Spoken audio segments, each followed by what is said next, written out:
A wooden crate sat half buried in snow, beneath a line of pines just past mile marker 17. Inside, an 8-year-old girl in torn clothes lay curled around 3 shivering puppies. Her lips were blue, her fingers stiff with cold. Taped to the side of the crate was a message scrawled in chalk. "Please don't separate us. She's all we have." What kind of world makes a child lie still in the freezing dark, hoping a stranger might care enough to stop? Who left her there? And what was she running from? What she whispered would unravel more than a story. It would expose a secret buried in frost and fear. Before we begin, like this video, subscribe, and tap the bell, because this story might just restore your faith in second chances. The morning wind swept down through the ridges of Rocky Creek, Oregon, sharp as broken glass, and colder than regret. Snow had fallen again the night before, blanketing the 2-lane backroads in pale silence, broken only by the groan of diesel engines and the whisper of pine branches bowing under weight. Raymond Knox, a trucker in his mid-50s with salt and pepper stubble and calloused hands that had forgotten what warmth felt like, squinted through his windshield as he slowed his rig along County Road 18. His route wasn't supposed to stop until Ridgeway, but something caught his eye. A wooden crate, large and slightly cracked, sitting awkwardly against the tree line. Something was wrong. Not trash, not cargo, something else. He pulled over, climbed down with a grunt, and walked cautiously toward it. As he neared, he saw white chalk letters scrawled on the lid, jagged and desperate. "Please don't separate us. She's all we have." His stomach turned. He knelt and gently lifted the lid. Inside, curled tightly in a fleece blanket, was a little girl, no older than 8, pale, lips bluish, her small frame wrapped in a torn coat and frayed trousers. Her arms were locked protectively around 3 tiny German Shepherd puppies. All 4 were shivering. One of the pups licked her cheek feebly. She didn't stir. Raymond didn't waste a second. He wrapped his coat around her and radioed dispatch, voice cracking. "Child found roadside, breathing, but barely. Sending coordinates now. Tell them to bring blankets, a lot of them." Deputy Irene Walsh arrived first, 38, with the composure of someone who'd seen too much and carried it quietly. Tall, sharp-featured, ash-blonde hair tied in a low knot, eyes the color of a winter sky. She moved like someone who had learned to survive long after hope had cracked. Years ago, she'd lost a child to premature birth. Since then, her kindness came not in words but in the gentleness of her hands. She cradled the girl without questions, placing her in the cruiser with practiced ease while carefully collecting the trembling pups into a lined cardboard box. "We're going to keep you warm, all right," she whispered, not expecting a reply. She glanced once toward the woods, eyes narrowing. Something didn't feel like abandonment. It felt chosen. At the Rocky Creek Sheriff's Department, a small building that always smelled faintly of burnt coffee and pine cleaner, Sheriff Will Clay met them at the door. Clay was a large-framed man in his mid-40s, with deep lines under his eyes and a quiet steadiness that came from surviving grief. His wife had died of cancer 3 years ago. Since then, he'd poured everything into raising his son, Reed, and keeping the town from unraveling at the edges. He took one look at the girl wrapped in Irene's coat and felt something twist behind his ribs. "She awake?" he asked, voice gravelly. "Not yet," Irene replied, but breathing steady, frostbite risk on her fingers. "The pups are cold, too." "We'll set her up in the break room," Clay said. "It's the warmest." Inside, Irene knelt beside the girl and gently pulled back the blanket. Her hair was dark, tangled in uneven strands. Her face was rounder and younger than they expected, yet older than 8. Pale skin, cheeks faintly flushed from exposure. The oversized jacket was torn at the sleeves, pants patched and stiff from frost, mismatched boots soaked through. Around her neck, a frayed scarf with stitched initials, HL.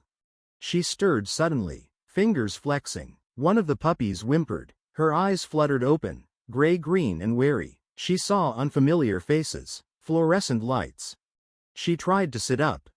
"Easy," Irene said softly, placing a hand on her shoulder. "You're safe. My name's Irene. This is Sheriff Clay." The girl looked at the pups, then at Clay. Her voice was fragile when she finally spoke. "Are they okay?" "They're safe," Clay answered. "So are you."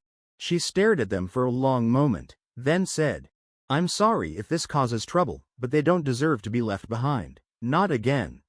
Her name, they learned later, was Hollis Mayer, 8 years old. No school records. No foster file. No known address in Rocky Creek, or any surrounding town. Irene coaxed her into sipping warm broth while one of the puppies, the smallest, curled up in her lap.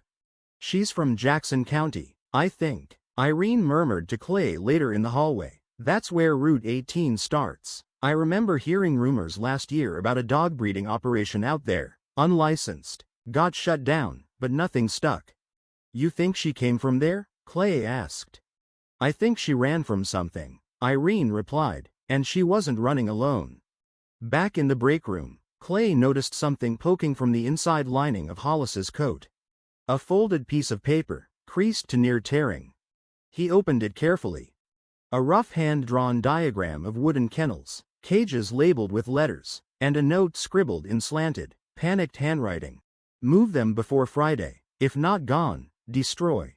The air went cold, despite the heater. Clay slipped the paper into an evidence sleeve. Irene, standing nearby, caught the look in his eyes. "This wasn't just a scared kid," Clay said. "She was trying to save them."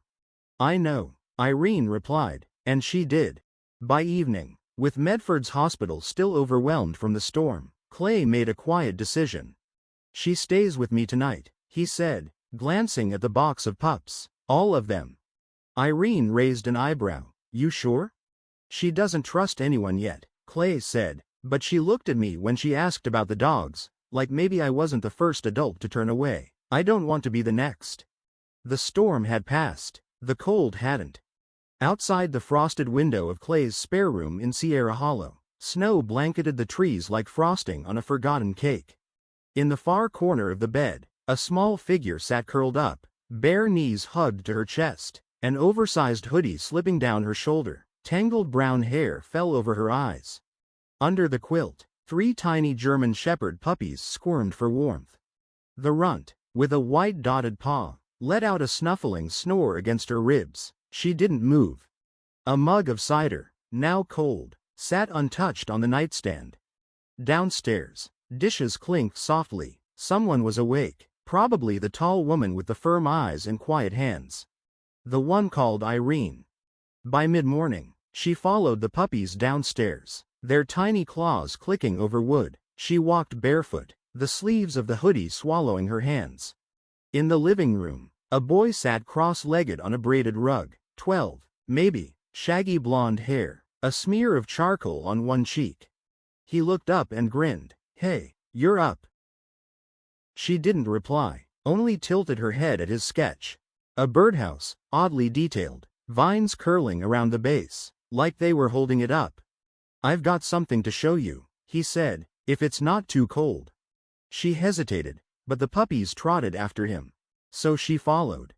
At the door, Sheriff Clay waited, holding out a navy coat that clearly wasn't hers. It hung off her frame like it belonged to someone twice her size, but it was warm. She nodded. "Take the trail behind the shed," Clay said. "Stay close to the trees." They stepped into the bite of morning air. The world smelled like pine and melting snow. Reed led the way, whistling softly. Hollis said nothing. The puppies padded beside her, tails wagging low.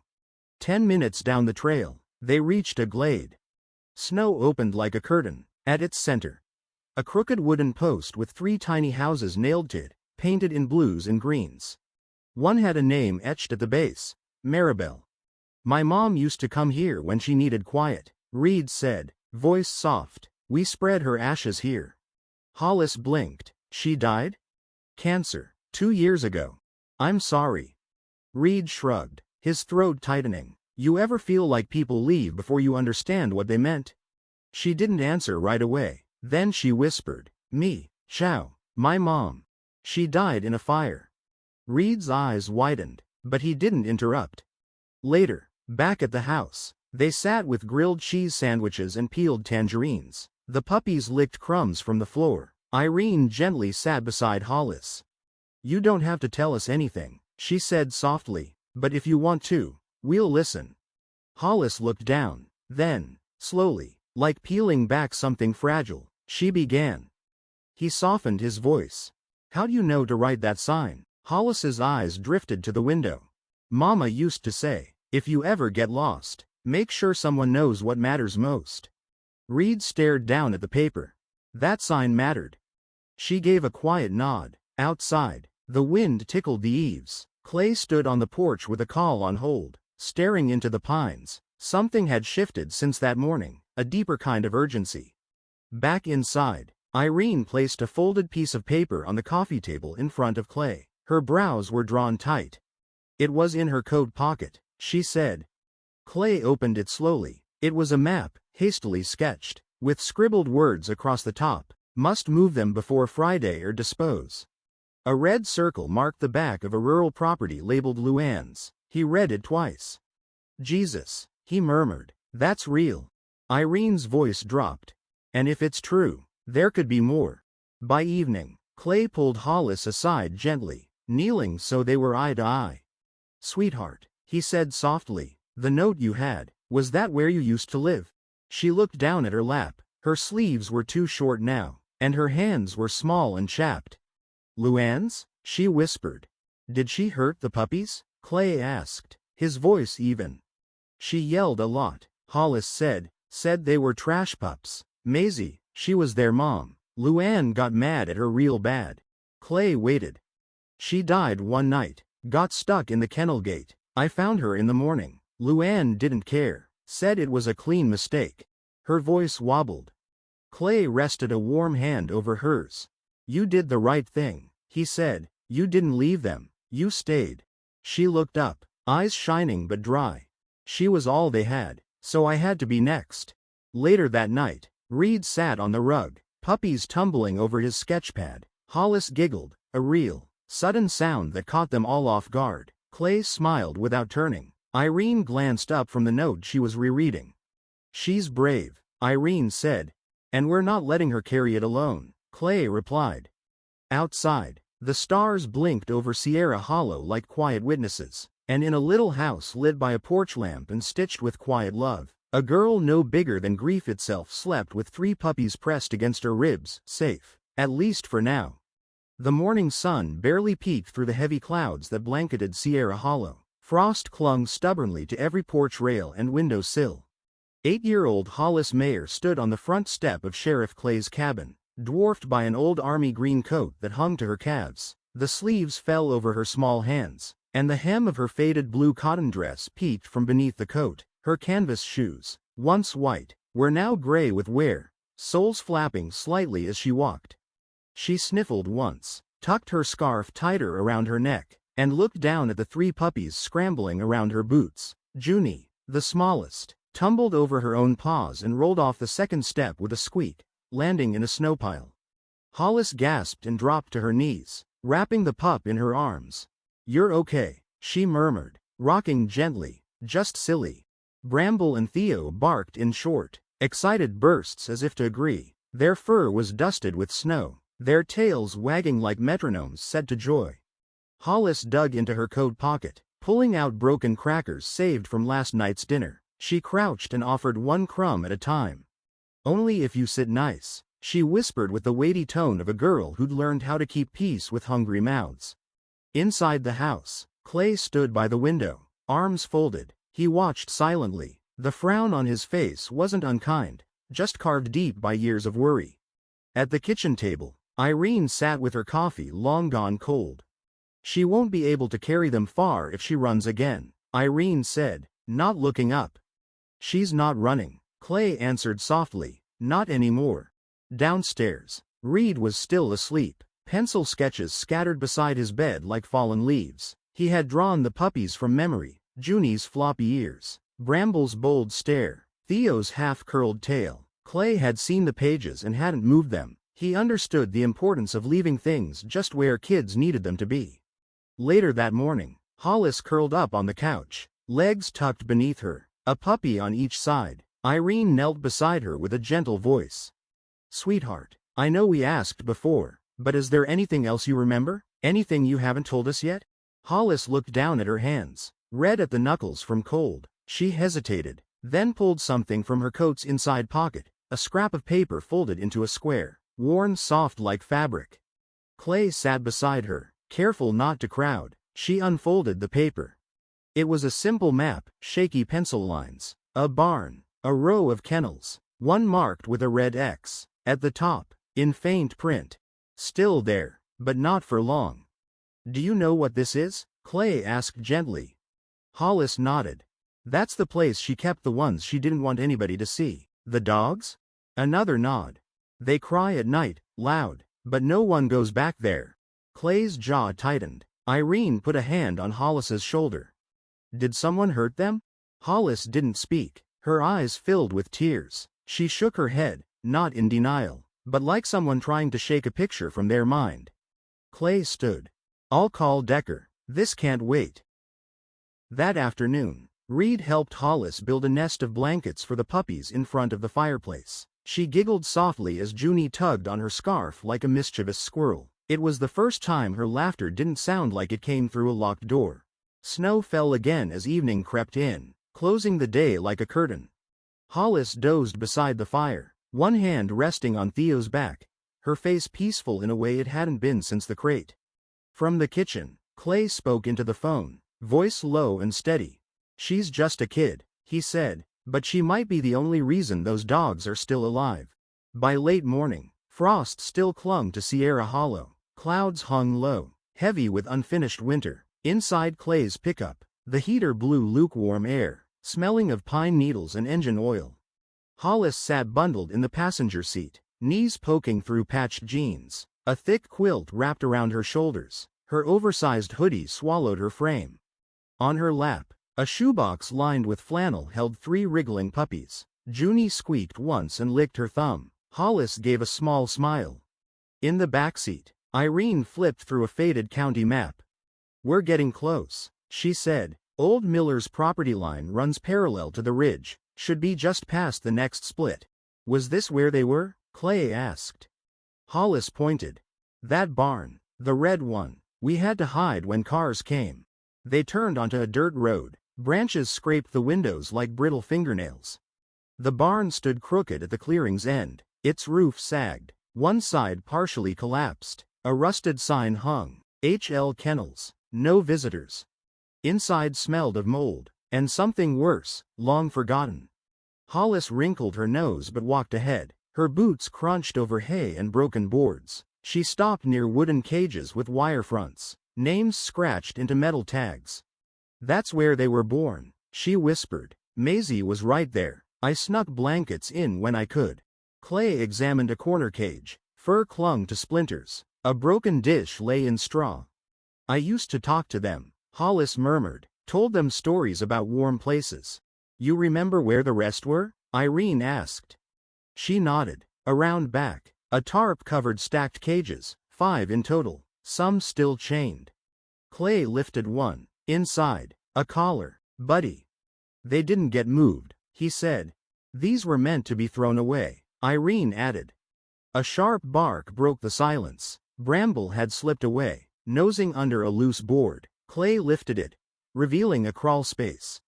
Under damp but warm blankets, 2 more puppies, German shepherds, shivered quietly. "They're still alive," Irene breathed. Hollis dropped to her knees, scooping them up. "These were Maisie's too," she whispered. "Luann said they were the weakest." Clay removed his jacket to wrap them. "We need to move, get them warm."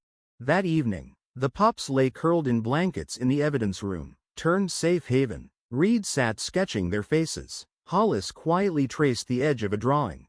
"You're good at this," she said. "Helps me think." Reed shrugged. "Helps me remember what matters."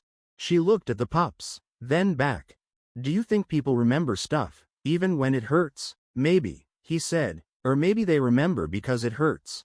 In the hallway, Clay and Irene stood at the corkboard. Beside the pinned map, photos of the barn, the kennels, and the hidden pups.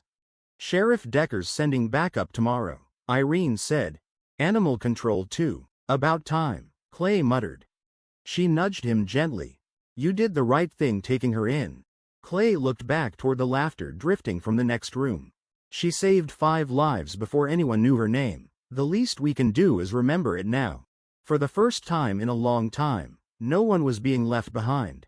Sometimes, what we find in the snow isn't just a child huddled in torn clothes or 3 trembling puppies in a worn-out crate. Sometimes, it's the part of ourselves we thought the world had forgotten. Hollis wasn't just rescued. She reminded us that even the smallest voice, the most fragile hands, can carry the strength to protect life. That love, real love, doesn't wait for perfection. It finds you cold, tired, and still worth saving. Maybe that old wooden sign, "Please don't separate us," wasn't just a plea. Maybe it was a prayer. And maybe God heard it. So if you've ever felt forgotten, if you carry a quiet ache you can't name, let this story whisper to you. God doesn't forget. Not the smallest creature. Not the loneliest child. Miracles don't always arrive with trumpets. Sometimes, they come in the shape of a porch light left on, a deputy who listens, a home that opens its door, a dog that stays close, or a little girl who still believes someone might care. If this story touched your heart, share it with someone who needs hope today. Leave us a comment. We'd love to hear your story too. And don't forget to subscribe to the Hope Tales channel, where every rescued soul is a story worth telling. May God bless you, your loved ones, and every silent prayer whispered beneath winter skies. If this tale moved you, if you felt the tension, the heartbreak, and the triumph, please support our channel by hitting the like button and subscribing. Your support means the world to us and helps us bring more thrilling, emotional, and inspiring stories your way. Leave a comment below and let us know what you think. Do you believe dogs have an extraordinary sixth sense? Share your thoughts and personal stories with us. Thank you for watching, and we'll see you in the next video.